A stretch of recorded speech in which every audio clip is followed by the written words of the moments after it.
Reflexionando en estos días en cuanto a las diferentes situaciones en las cuales nos encontramos, en cuanto a la salud de nuestra vida espiritual como congregación, como miembro individual de la congregación, el Señor guiaba mi espíritu a una porción de las Escrituras que me gustaría compartir con todos ustedes en esta tarde. Una porción de las Escrituras que nos contestará una pregunta necesaria de saber y contestar en estos tiempos para así poder evitar y rectificar. Y la pregunta es la siguiente: ¿cuál es la insensatez del insensato? Esa es la pregunta que intentaremos contestar. ¿Cuál es la insensatez del insensato? Por eso llamo su atención al libro de los Proverbios, capítulo 19, versículo 3.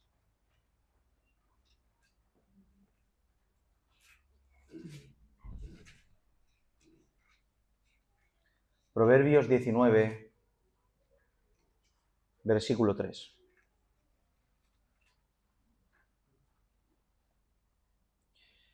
Escuchen el texto porque es brutal. Dice la palabra del Señor: la insensatez del hombre tuerce su camino y luego contra el Señor se irrita su corazón. Lo leo otra vez, no hace falta que lo busquen más. 19:3. La insensatez del hombre tuerce su camino y luego contra el Señor se irrita su corazón. Amén a su palabra. Como todos ustedes ya saben, el libro de Proverbios se conoce como el libro de la sabiduría, ¿sí? Y no es porque el resto de las escrituras estén a un nivel inferior de sabiduría, ya que toda la palabra es inspirada por Dios, por tanto, la palabra, toda la palabra está en la cúspide del conocimiento y de la sabiduría. No hay una letra inferior a la otra, porque todo procede de lo alto. Y todo lo que procede de lo alto está en la cúspide de la sabiduría y el conocimiento.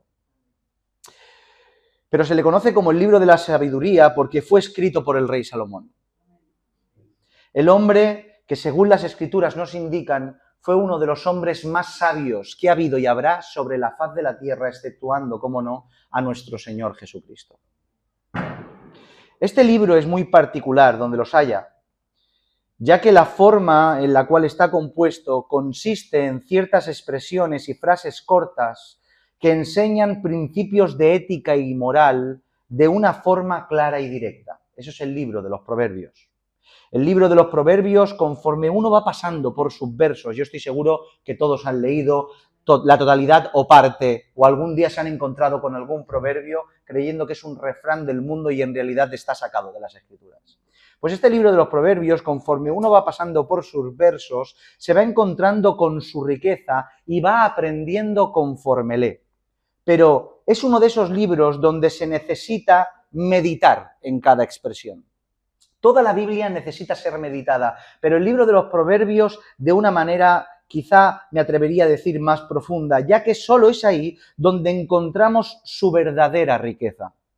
El libro de los Proverbios no es un libro donde encontraremos desarrollos sistemáticos, explicaciones y demás, sino más bien es un libro donde parece ser que Dios quisiera injertarnos una pequeña semilla, un principio esencial, y que de esa semilla, desde ese principio, mediante la meditación guiada por el Espíritu Santo, se vaya desarrollando en nuestras almas lo que el Señor nos quiera enseñar. ¿Me siguen? Pues entre todas estas frases cortas y expresiones incisivas, encontramos esta en concreto tan particular del capítulo 19 en nuestro versículo 3. La insensatez del hombre tuerce su camino y luego contra el Señor se irrita su corazón. Y en esta tarde vamos a intentar reflexionar todos juntos, meditar entre todos juntos en voz alta acerca de esta porción de las Escrituras tan particular. Lo primero que esta porción de las Escrituras nos deja claro es que hay un camino por el cual todo hombre tiene que caminar.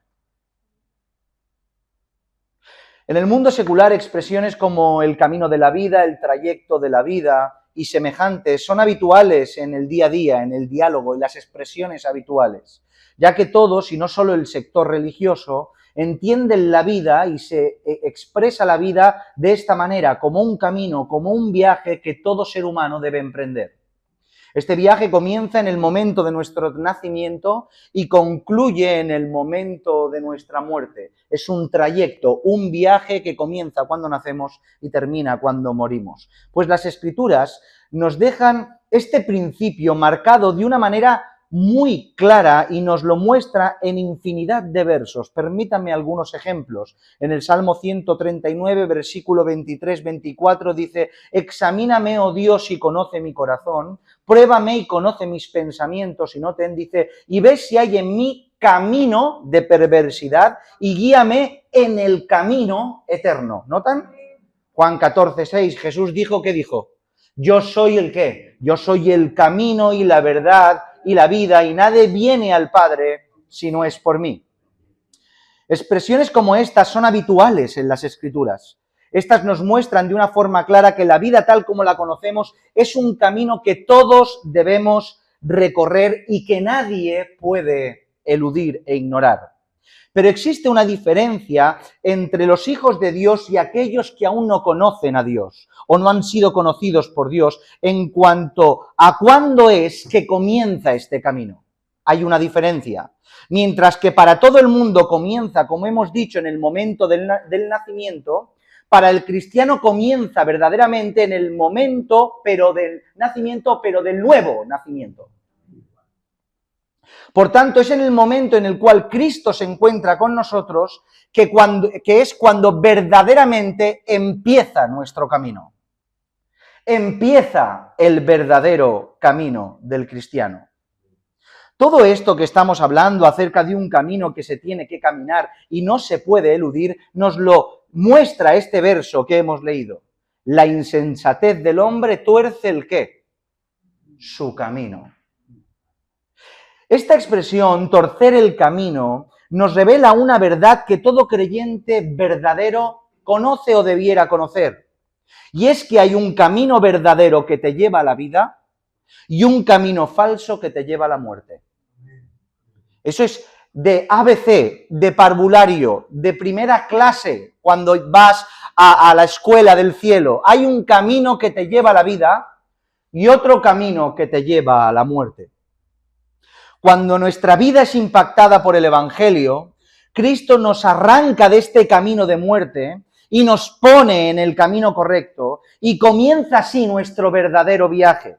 Dice la Escritura, Colosenses capítulo 1, versículo 13, el cual nos ha librado de la potestad de las tinieblas y trasladado al reino de su amado Hijo. Ha habido un traslado de camino, te tomó, te sacó de la tiniebla y del camino que te llevaba a la muerte y te trasladó al camino de vida que te lleva a la vida. La realidad de que existen dos caminos es algo que vemos en las Escrituras de continuo, como estamos demostrando hasta el momento, y vemos como Dios de una manera muy explícita se preocupa por enseñar. Versos como Jeremías capítulo 21, versículo 8 dice, y a este pueblo dirás, así ha dicho el Señor, he aquí pongo delante de vosotros camino de vida y camino de muerte. Esto lo dice Dios. Mateo capítulo 7, verso 13 y 14, entrad por la puerta estrecha, porque ancha es la puerta y espacioso el camino que lleva a la perdición, y muchos son los que entran por ella, porque estrecha es la puerta y angosto el camino que lleva a la vida, y pocos son los que la hallan.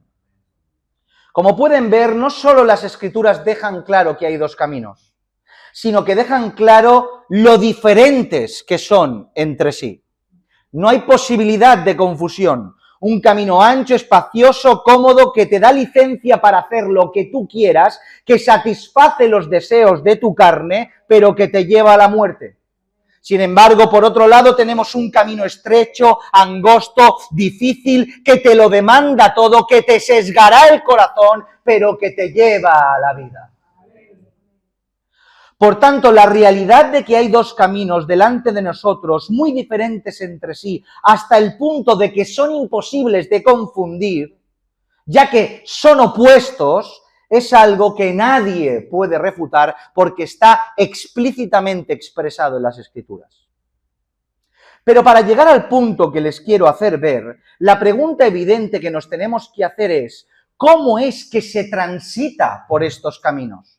A veces hablamos de una manera bastante abstracta y simbólica en las congregaciones y nos perdemos y no sabemos de lo que estamos hablando. Es una pregunta lógica. Estás hablando, pastor, de dos caminos. Muy bien. ¿Cómo se transita por estos caminos? Es una pregunta clara, lógica y directa. Es una pregunta, como decimos, lógica porque no tenemos una puerta donde dice camino del Evangelio. Pasen por aquí, y un camino de baldosas amarillas, cual Dorothy en El Mago de Oz, que nos lleva al camino de la vida eterna. O lo contrario, no tenemos eso. Por tanto, tiene que haber una manera clara que no deje lugar al error, en el cual el hombre pueda decidir por dónde caminar y al mismo tiempo tener la seguridad que la decisión que ha tomado de transitar por el camino que decida sea verdaderamente el camino que ha decidido previamente transitar. ¿Me siguen? Se tiene que tener seguridad. ¿Quiero ir por aquí o por allí? Pues tengo que tener seguridad de cómo hacerlo. Y esto lo contestaremos de una manera clara y sin rodeos y sin confusiones. La única manera para conocer y saber y caminar el camino solo lo encontraremos en su bendita palabra. Porque su palabra es el camino. ¿No dicen amén? Amén. Estoy seguro que aquellos que son antiley, aquellos que no pueden soportar la palabra del Señor, porque hay gente que no la puede soportar, aquellos que se enfadan cuando se les imponen mandamientos, es lo mismo que no soportar la palabra de Dios. Aquellos que no pueden soportar la palabra de Dios, aquellos que no pueden soportar la ley, aquellos que son antiley, saldrán rápidamente y dirán, no, para justificarse, Cristo es el camino, dirán. Y obviamente que yo gritaré, amén. Porque efectivamente Cristo es el único camino. Pero decir que la ley es el camino no es decir que Cristo no lo es, sino afirmarlo. Porque ¿cómo se camina en Cristo? No caminamos en Cristo porque hablamos, o no caminamos el camino porque en su momento confesamos creer en Él y ya está, ni tampoco porque acudimos a una iglesia local y tenemos una membresía, tampoco porque cantemos o porque prediquemos la palabra. Eso no es caminar por el sendero que dejó Cristo. Caminamos en Cristo y por el camino que nos lleva a la vida porque guardamos sus mandamientos. Y esa es la única prueba verdadera que demuestra que estamos andando el camino. Es la única prueba verdadera de que amamos a Cristo y le seguimos de verdad. No hay otra prueba. Por mucho que cantes, si cantas aquí y desobedeces allí, no amas ni sigues a Cristo. Por eso leemos textos de continuo como los siguientes, Juan 14, 15. Si me amáis, guardad mis mandamientos. Primera de Juan, capítulo 2, versículo del 3 al 6, dice, y en esto sabemos que nosotros le conocemos. Noten bien, ¿creemos en la palabra del Señor? Y en esto conocemos, no en otra cosa, en esto sabemos que nosotros le conocemos, si guardamos sus mandamientos. El que dice yo le conozco y no guarda sus mandamientos, el tal es mentiroso y la verdad no está en él. Pero el que guarda su palabra, en este verdaderamente el amor de Dios se ha perfeccionado. Por esto sabemos que estamos en él. El que dice que permanece en él debe andar como él anduvo. Amén. Es por eso que decir que Cristo es el camino es lo mismo que decir que su palabra es el camino y los mandamientos que Él expresó y la forma de vida como ejemplo que Él nos facilitó es la única manera que tenemos de caminar el camino. Por favor, entendamos esto de una vez.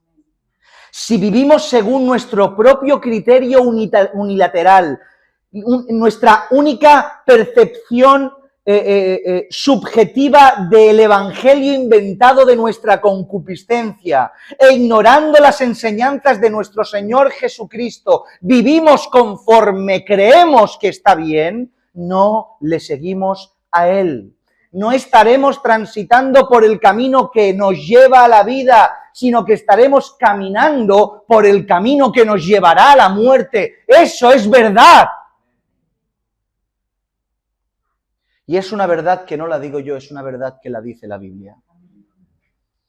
Ahora bien, teniendo esto en mente y recordando estos principios que todos ya conocemos, el verso no solo muestra que hay un camino que caminar, sino que hace énfasis en algo muy concreto y particular, y es que el camino en ocasiones también se puede torcer. Un camino que se puede torcer y desviar. Dicho de una forma sencilla, existe la posibilidad que por diversas causas el camino que comenzó siendo recto pueda torcerse provocando que de nuevo estemos transitando en un camino que por años dejemos atrás. Se torció el camino.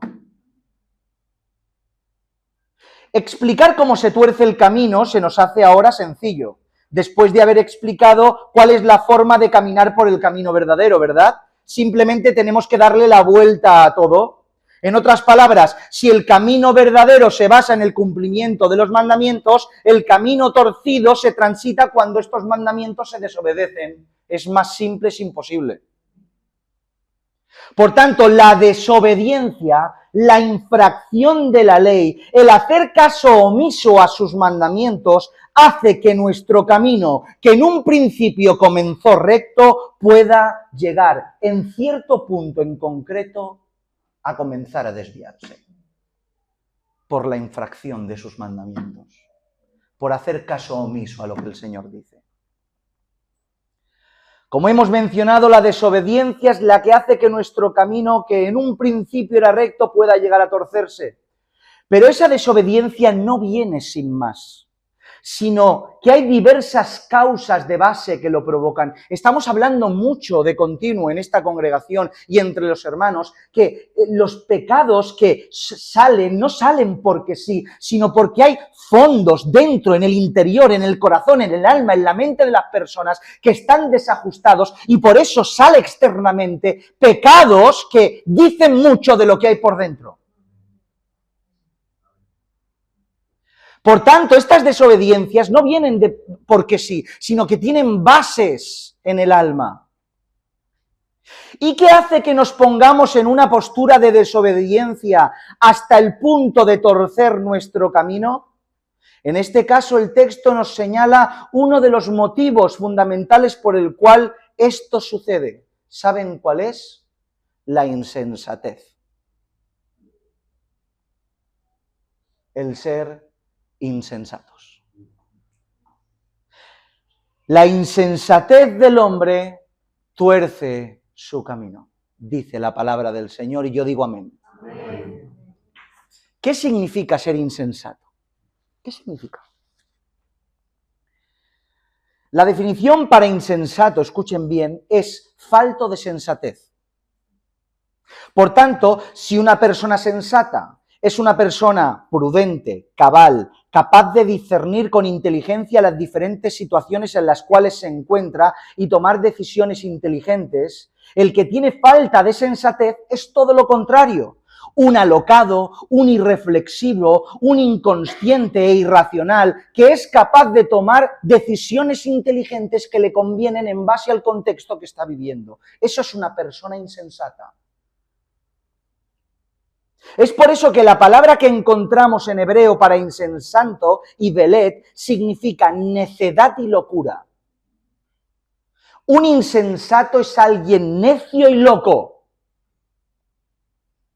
Porque todos estaremos de acuerdo que aquellas personas que sacrificaron todo por seguir el camino del Evangelio, que empezaron por el Espíritu y se desvían poco a poco, abandonando el camino de vida, un camino en el cual te acompaña Cristo, la presencia del Espíritu, su palabra que te protege, y por el deseo de tu concupiscencia y por satisfacer los deseos de la carne, te apartas, es una absoluta necedad y locura.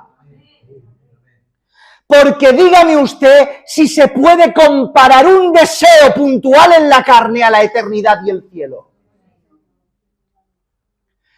¿Qué puede hoy aquí satisfacer tu corazón más que Cristo? ¿Me lo quieres decir? ¿Qué? ¿Un capricho momentáneo? ¿Un enfado y una cosa? ¿Un querer parecerte al mundo? Pero ¿entiendes lo que estás haciendo?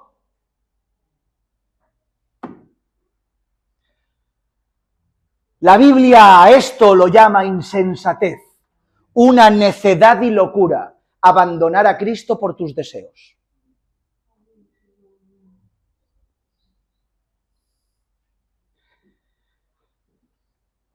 Es fuerte, ¿no? Pues pasa.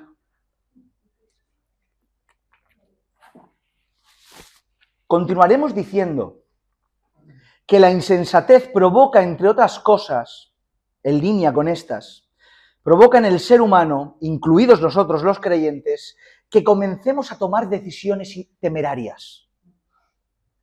La insensatez provoca que tomemos decisiones temerarias.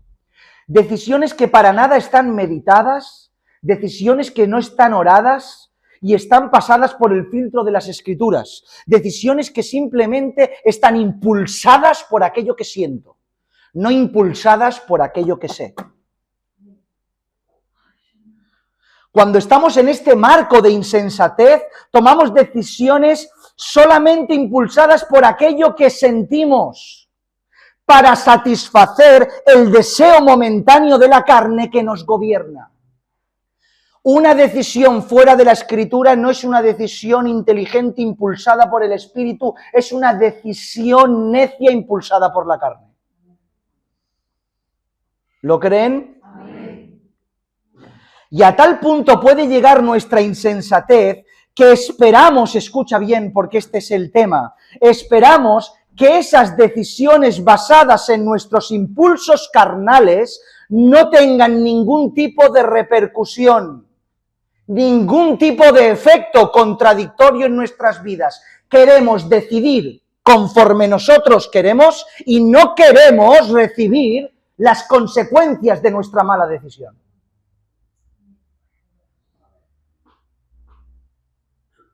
No queremos repercusiones, pero te digo la verdad en esta tarde, la repercusión de una mala decisión es inevitable. Es inevitable. Como vemos, el texto nos dice que el hombre insensato provoca, ¿qué? Que el camino se tuerza. Y yo les pregunto, ¿hay mayor repercusión que el camino recto se tuerza y te aleje de la voluntad de Dios? La palabra que encontramos para torcer, salaf, significa, escucha bien, esto es impresionante, significa subvertir, pervertir y transformar. Gloria al Señor. ¿Estamos aquí? Digo que la palabra torcer, el que tuerce el camino, no se me han perdido, ¿verdad? La palabra torcer, el que tuerce el camino, la palabra torcer significa desde el hebreo subvertir, pervertir y transformar. Y no sé si a usted le llama la atención estas definiciones, pero no debería dejarnos indiferentes. Y una de las cosas que deberíamos prestar atención en cuanto a estas definiciones es que establecen una gran diferencia y por ende un agravante entre aquella persona que sin más está desviada completamente del camino, con aquella persona que en un principio caminó bien y está empezando a torcerlo. Permítanme explicarles un momento esta diferencia. Aquella persona que no conoce a Dios transita por un camino completamente opuesto, contrario y alejado de su voluntad. ¿Es así o no? Aquella persona que no tiene el Evangelio camina por un camino completamente diferente, alejado, desconectado completamente de todo lo que tiene que ver con Dios. Por tanto, más que aquella persona que no conoce a Dios, como decimos, se aparta, va en camino opuesto a su voluntad. Por tanto, más que torcer el camino, ya está en ese camino torcido desde el principio. Pero aquellos que comenzaron a caminar el camino correcto y tuercen en cierto momento su camino, tienen la particularidad y el agravante, según la definición que hemos leído, que subvierten, pervierten y transforman el camino de santidad que en un momento comenzaron a caminar. Mientras que unos están transitando por un camino que nada tiene que ver con Dios, esto tiene un agravante, porque la perversidad y la suciedad la traen al camino. Subvierten, pervierten, transforman el camino que en un principio caminaron. Por tanto, no es que se marchen del camino para trasladarse a otro diferente, sino que desde su insensatez intentan modificar el camino por el cual estaban transitando. No me voy, me quedo, pero hago lo que quiero. Ese está ahí, no tiene nada que ver, pero el otro está aquí. Y mientras que unos caminan mal, lejos de Dios, los otros intentan no caminar mal, sino subvertir, pervertir, transformar el camino que estaban caminando. ¿Tiene mayor agravante o no? Es por eso que lo que estas personas padecen, en consecuencia, lo que antes llamaban malo y lo señalaban como malo y se alejaron de ello, ahora comienzan a llamarlo bueno y a lo bueno comienzan a llamarlo malo. No se van, pervierten, subvierten, transforman el camino. Es por eso que intentan rebajar el Evangelio y justificar sus acciones pecaminosas. No lejos, sino cerca. No en el mundo, sino sentado en el banco. No es que dejen de venir a la iglesia, o dejen de cantar alabanzas, o incluso dejen de predicar, sino que pervierten, transforman el camino como antes les parecía, el camino que antes les parecía recto, para que al mismo tiempo sigan satisfaciendo sus deseos carnales, no sigan perdiendo su estatus de hombre o mujer de fe. Y tengo lo bueno de los dos mundos.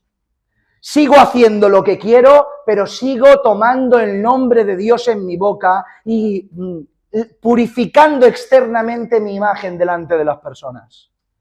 No me voy, pervierto el camino que antes caminaba. ¿Entienden esto? De ahí a que las Escrituras nos enseñan que es infinitamente mejor rescatar a alguien desde el lodo y desde el pozo profundo que rescatar a alguien que ha decidido vivir como los del mundo y al mismo tiempo está permaneciendo en la misma iglesia por años.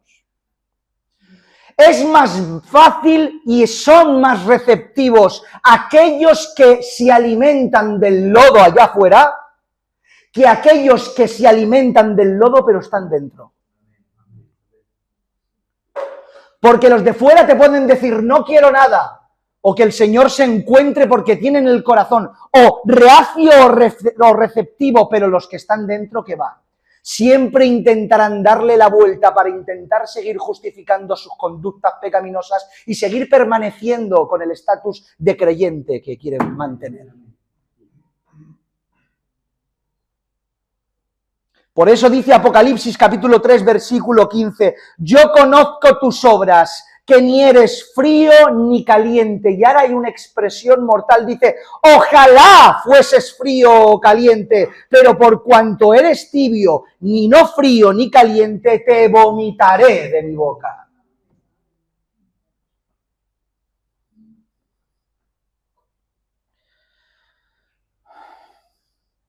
Entre las particularidades del insensato que tuerce el camino, nos encontramos con una que suele ser muy común.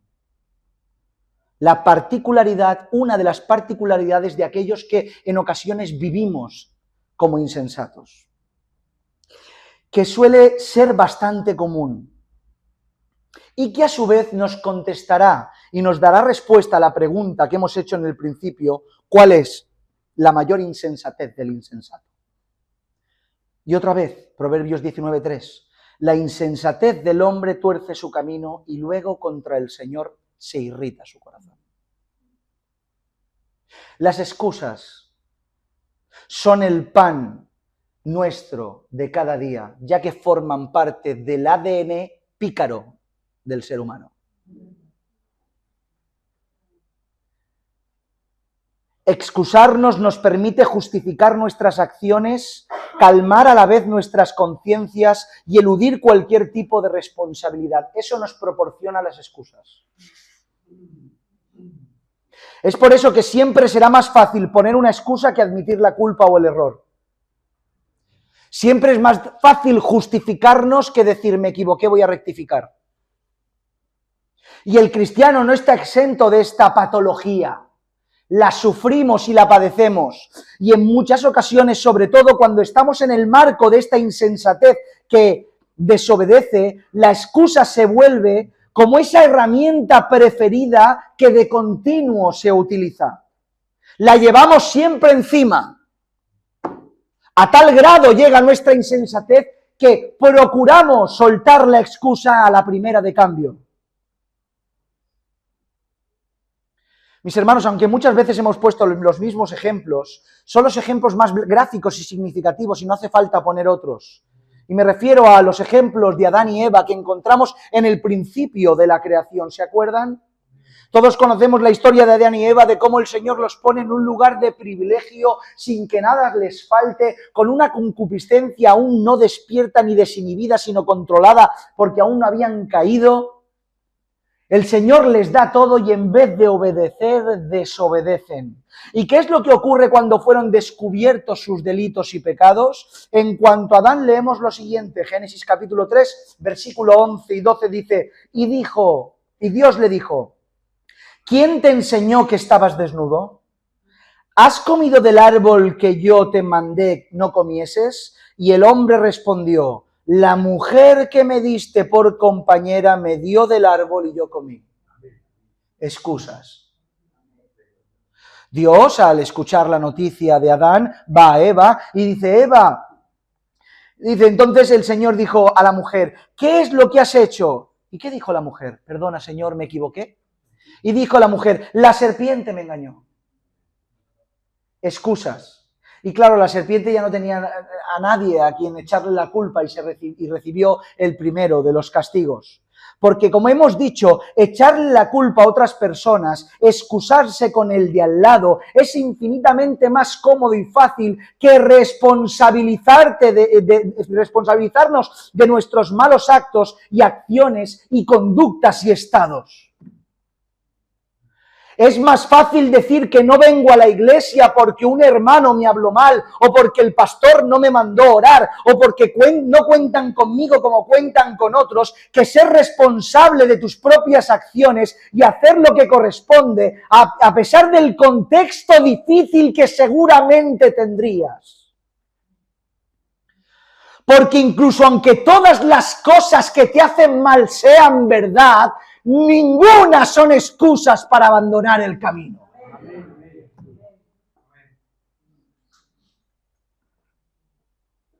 Pero ¿para qué voy a esforzarme si puedo justificarme? ¿Para qué voy a pagar el precio si puedo hacer lo que quiera echando la culpa a otros? No hago esto por pero a mí me deja en una situación que no hago lo que corresponde. Una excusa que me beneficia. ¿Me siguen, verdad?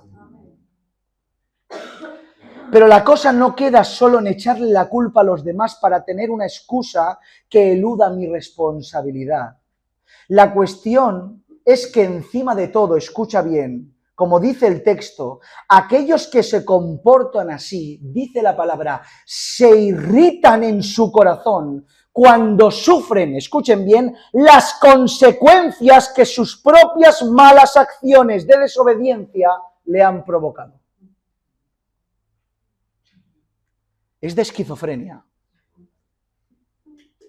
La palabra que se utiliza para irritar, zaaf, tiene que ver con llenarse de ira.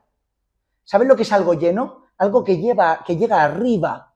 Llenarse entero de ira. Cuando uno está lleno de ira, no lo puede gobernar otra cosa, solo lo gobierna la ira. O sea que la rabia se siente.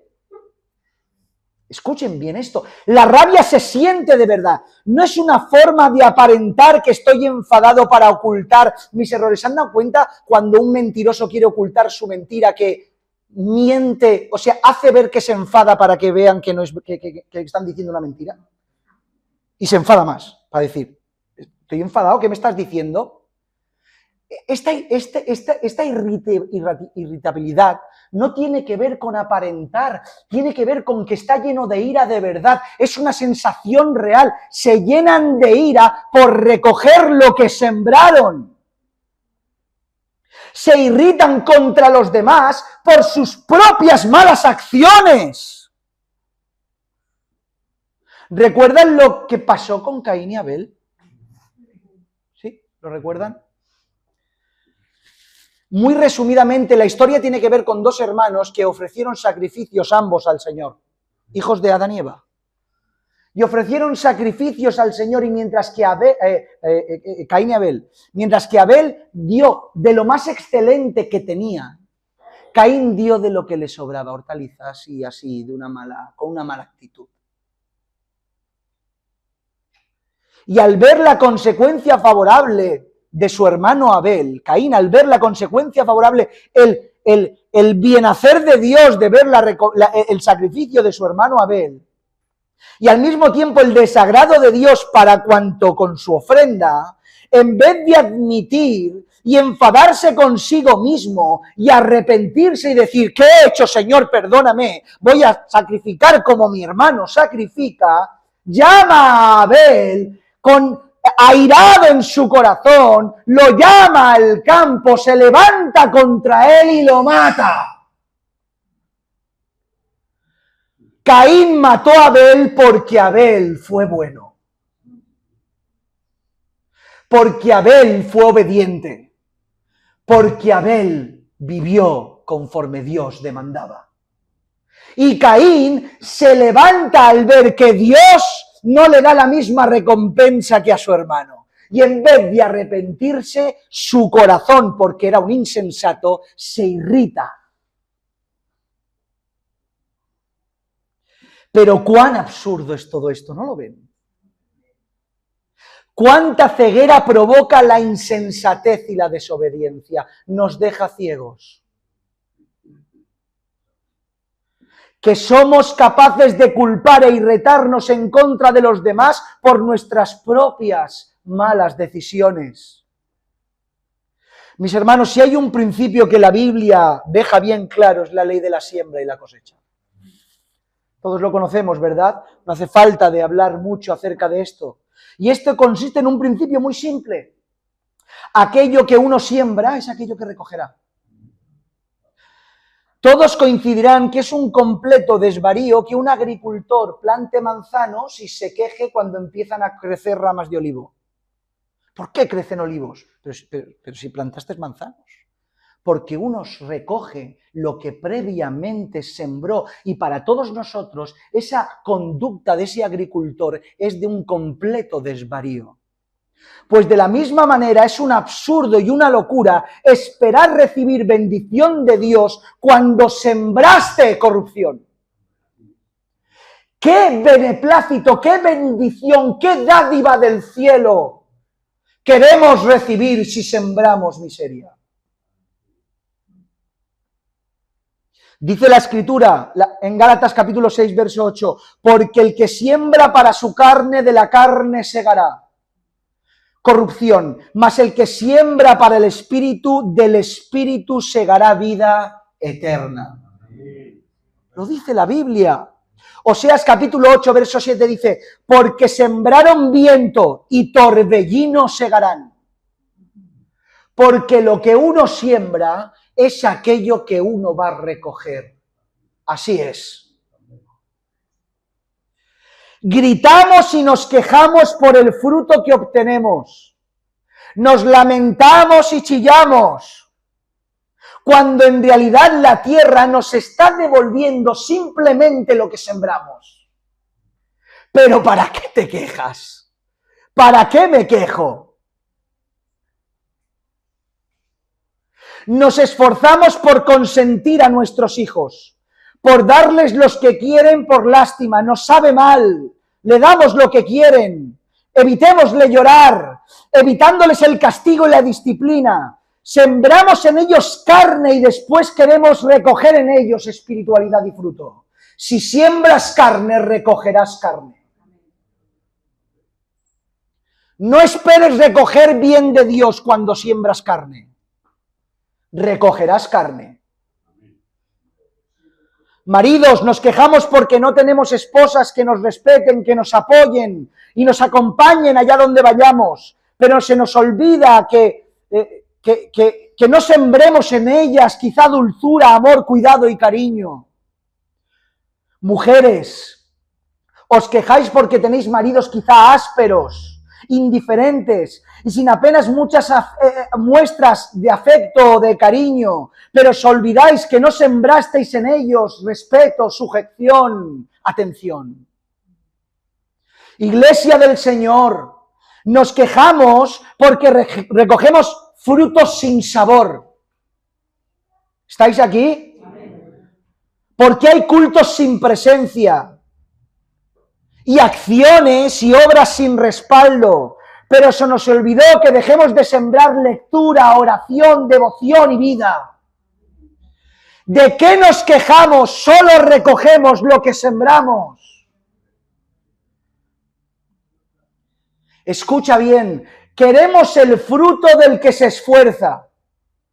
Queremos la recompensa del que pierde y se sacrifica, pero no queremos pagar el precio que él paga. Es para encerrarnos. Encerraos. Queremos lo quiero, lo deseo, qué bien. Quiero la recompensa del que paga el precio, del que sacrifica, del que pierde, del que lo deja todo, del que sangra, del que va al Gólgota. Quiero eso. Pero a mí no me des ni camino ni cruz, ni clavos, ni sangre, ni espinas. Dame el fruto, pero que el pago lo pague otro. ¿Notan? Nos comportamos como Caín. Traemos de lo que nos sobra y nos enfadamos con aquel que lo da todo. Es mortal. Traemos de lo que nos sobra y nos enfadamos con aquel que lo da todo. Nos da envidia el hermano que está al lado que prospera en el Señor, no en economía, en el Señor. Trayendo ofrendas de Caín y nos enfadamos con Abel.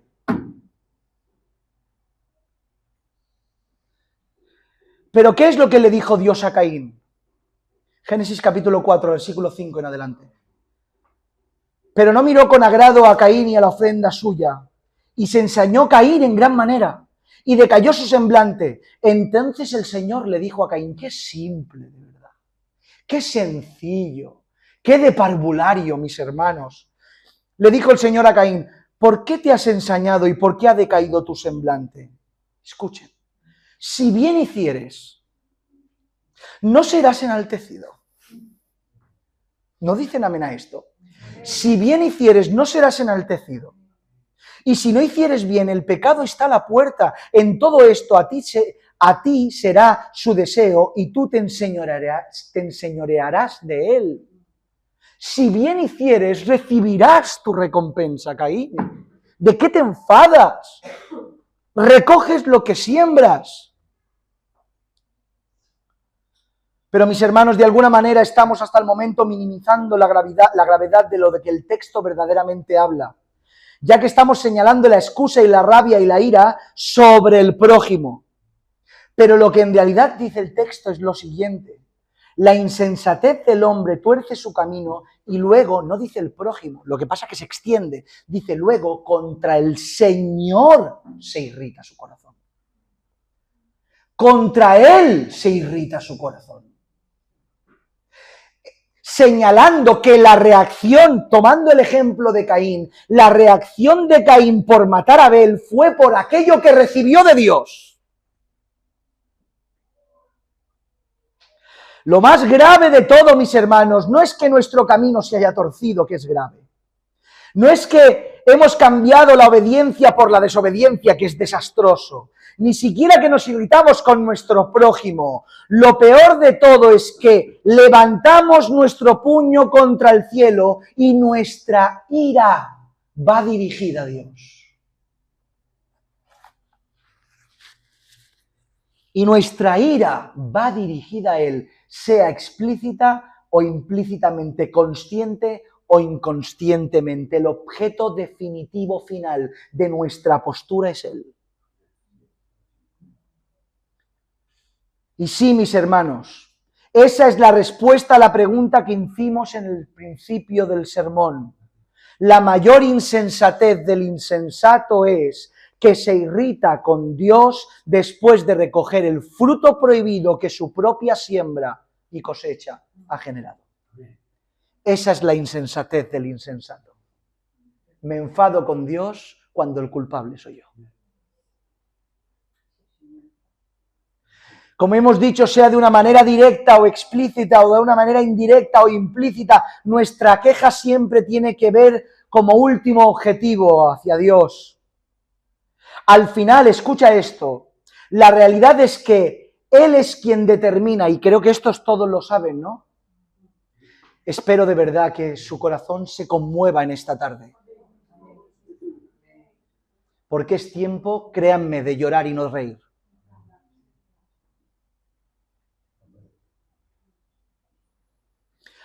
Al final, la realidad es que el quien determina si somos merecedores de la bendición y la vida y la maldición de la muerte, ¿quién es? ¿Quién? Dios. Él es el que paga. Él es el que te atrae o te expulsa. Él es el que te recoge o te deja. Él es el que recibe tu ofrenda o la desecha. Él es el que te condena y Él es el que te salva. Por tanto, nuestra ira, nuestra rabia, nuestro desacuerdo, nuestra indignación por el fruto que recibimos a causa de nuestra desobediencia, en primera o en última instancia, va dirigida al receptor de donde proviene nuestra recompensa. Si es la recompensa la que me indigna y el que me recompensa en Dios, mi indignación va dirigida en contra de Él. Es con Él que se irrita mi corazón por recoger espinos en vez de fruto fresco. Pero somos tan necios y tan insensatos que se nos olvida que a pesar de que Dios es soberano y todo lo tiene en su potestad, ha decidido contestar en base a las elecciones libres de los hombres.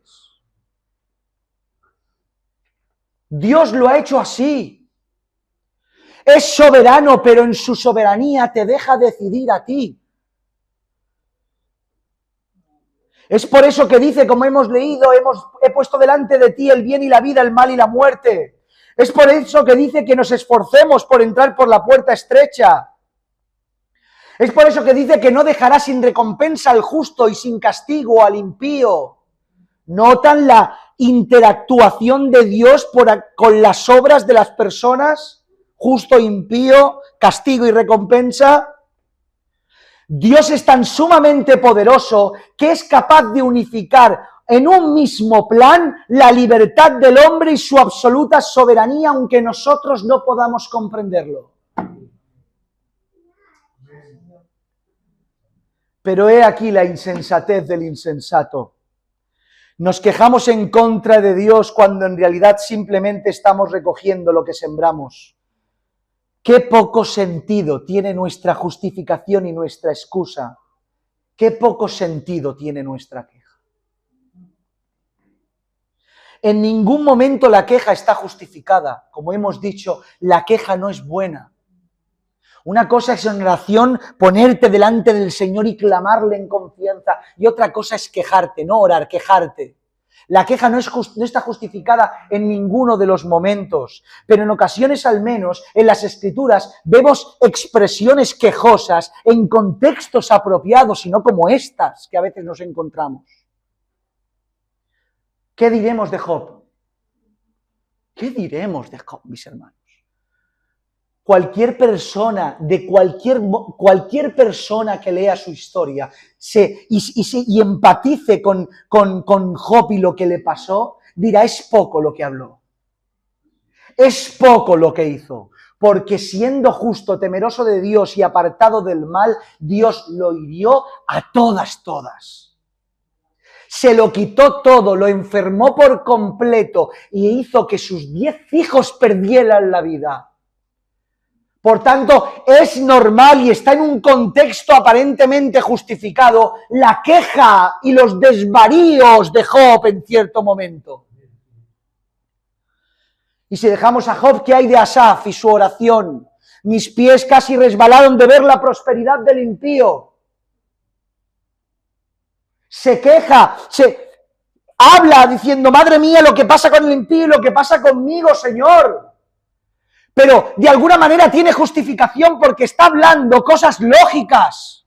Porque este es un impío y prospera y yo soy santo. Vivo en santidad, camino como toca. Porque si señala al impío es porque él no lo era. Y mis pies casi resbalan de ver como yo, guardando los mandamientos, no prospero, pierdo, sufro. Y veo al impío prosperar y que no le pasa nada. Y mis pies casi resbalan. Por tanto, es de alguna manera una queja justificada. Pero quejarse por el fruto que recibimos de nuestra propia mala conducta. ¿Cuán lejos queda la queja de Job? ¿Cuán lejos queda la queja de Asaf? ¿Cuán lejos queda la queja de Moisés? Que pecó, sí, pecó, pero por la desobediencia del pueblo que no paraba. Y nosotros nos quejamos porque sembramos corrupción y queremos recibir fruto agradable. Que Dios tenga misericordia de nosotros. Que Dios tenga misericordia de nosotros. Muy bien, dicho todo esto, ¿qué hacemos? ¿Qué tenemos que hacer? Como siempre. En el Evangelio hay 1000 enfermedades y una sola solución.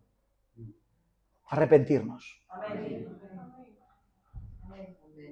Como siempre, lo primero que tenemos que hacer es admitir que nos hemos equivocado. Que quizá llevamos tiempo transitando por un camino torcido. Admitir que hemos transformado, alterado, subvertido el camino. Admitir que hemos actuado de forma insensata, impulsada en ocasiones por nuestros sentimientos, es el principio de la rectificación, ya que si no somos capaces de admitir el problema, seremos incapaces de rectificarlo. Tenemos que recordar, Iglesia del Señor, casa de David, esto es para usted, no es para nada, esto es para usted y para mí. Tenemos que recordar este mismo principio que estamos resaltando durante toda esta reflexión, y es que recogemos lo que sembramos. Según sembremos, así recogeremos. Las decisiones que tomamos por nuestros impulsos y sentimientos y concupiscencias solo pueden producir muerte.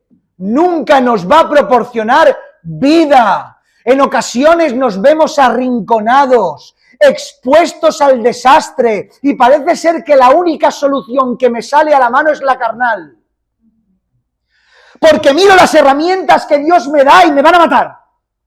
Pero también fue Gedeón, con una tea, una antorcha, un cántaro, delante de un ejército como langostas, y la provisión de Dios no llegaba. Se la quitó Dios, se volvieron, quedaron 300, como los espartanos. Y la provisión no estaba, pero no utilizó recursos carnales, sino fe. Y se puso a romper teas, a encender antorchas y a tocar trompetas para vencer a un ejército incontable. No tomes la carne para salir de problemas de la carne. Utiliza el Espíritu y su palabra. Él te liberará de todo. Aunque muramos, aunque perdamos. Porque apostar por la vida de Dios no es garantía de ganar en la carne. Podemos perder. Iglesia del Señor, para toda la población de Jerusalén del primer siglo, incluso los de su propio pueblo, Cristo perdió. Cristo perdió. Su obediencia lo llevó al Calvario. Hemos ganado. Hemos clavado sus sienes, traspasado su costado, clavado sus manos. Hemos vencido, pero ¿qué va? Cuando murió, venció. Tenemos que orar para que no nos dé miedo morir. Para que no nos dé miedo perderlo todo en la carne por ganar al Señor, porque la victoria está en tu pérdida. Escucha esto de nuevo, la victoria está en tu pérdida. Cuando pierdes en la carne por ganar en el Señor, siempre ganas aunque pierdas. Tenemos que mirar más allá de lo que tenemos delante. Elévate al monte y mira el horizonte. El horizonte es glorioso. Es glorioso. Puede que se lo lleve todo esta vida de ti. Todo. Tu cultura, tus deseos, tu economía, el componer una familia, qué sé yo, 1000 cosas se puede llevar este mundo. 1000 cosas, pero todo es ganancia. Porque en este trayecto de soledad y de pérdida en la carne, Él no te deja solo. Cristo te acompaña en la travesía. ¿Puedes entender que ella lo perdió todo por ti antes? Él no perdió en la carne. Él, siendo Dios, se hizo hombre. Él ya estaba allí y vino aquí. Él ya estaba allí y vino aquí por ti. Y para darte ejemplo y una vida, y vida en abundancia. Por tanto, Iglesia del Señor, te animo a perder. Te animo a abandonar la insensatez del insensato. Y que dejes de pensar en que tu camino es recto. Dice la palabra del Señor en Proverbios 14:12, hay camino que al hombre le parecen derecho, pero su fin es camino de muerte. Tú puedes estar completamente convencido de que tu camino está bien. Si yo estoy bien, es lo primero que se te dice. Yo estoy bien. No estoy tan mal, ¿eh? Mira, ya el hecho de decir estoy bien y no estoy tan mal, se nota que estás mal.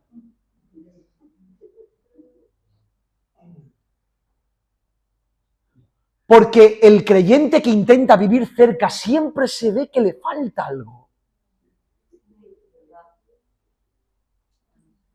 Pero el decir que estamos bien cuando estamos mal es intentar justificar mi conducta delante de las personas. Pero no pasa nada por decir estoy mal. ¡Aleluya por esa verdad! Porque el Señor toma el mal y lo transforma en bien cuando hay un arrepentimiento genuino. Acuérdate de esto. No sé por qué no termino ya. Acuérdate de esto. Tu carne siempre verá el camino torcido recto. Otra vez. Tu carne siempre va a ver el camino torcido recto. Y en el recto verá que está torcido. Porque la carne piensa y decide en base a lo que desea, no en base a lo que es. ¿Entiendes esta verdad? Porque nunca lo que tú crees será lámpara y luz en tu camino. La luz de tu camino, ¿sabes lo que es? ¿Qué dice el Salmo 119? ¿Qué dice? Dice, lámpara es a mis pies tu palabra y lumbrera en mi camino. Si te tropiezas, cuando yo me tropiezo es porque la Biblia no está a mis pies. Está a mis espaldas. Y la luz brilla para atrás y me caigo y me desgracio. Por tanto, mis hermanos, arrepintámonos. Arrepintámonos de nuestros pecados, de la situación que tenemos, de vivir según nuestros deseos, y no miremos más al cielo irritados. Dejemos de lamentarnos por la ausencia de fruto, por la situación que tenemos, por el trato y el castigo del Señor. Tenemos que tener los ojos puestos en Él. Y te dejo con este texto. ¿Por qué se lamenta el hombre viviente? Lamentaciones capítulo 3, versículo 39. ¿Por qué se lamenta el hombre viviente? Y ahora dice, laméntese el hombre en su pecado. Amén. No te lamentes más en nada. ¿Por qué se lamenta el hombre viviente? Y ahora hay una exclamación del profeta, laméntese el hombre en su pecado. Escudriñemos nuestros caminos, dice la palabra, y busquemos y volvámonos al Señor. Levantemos nuestros corazones y manos a Dios en los cielos. Nosotros nos hemos rebelado y fuimos desleales y tú nos perdonaste. No nos lamentemos más por nuestra situación. No hay ningún culpable. No mires a los lados, ni el frente, ni por detrás. Ni se te ocurra mirar arriba. Mira hacia tu propia persona. El Andy es el culpable de su propio camino y fruto. Soy responsable de mi propia miseria. Lo que siembro es lo que recojo. Y el alma que pecare, ésta ciertamente morirá. Y en mí está el verdadero arrepentimiento y en usted también.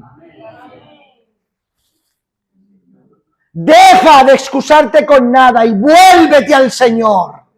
Él perdonará tus pecados. ¿De qué se lamentará el hombre? Laméntese el hombre de su pecado en el nombre del Señor. Inclina tu cabeza. Vamos ahora.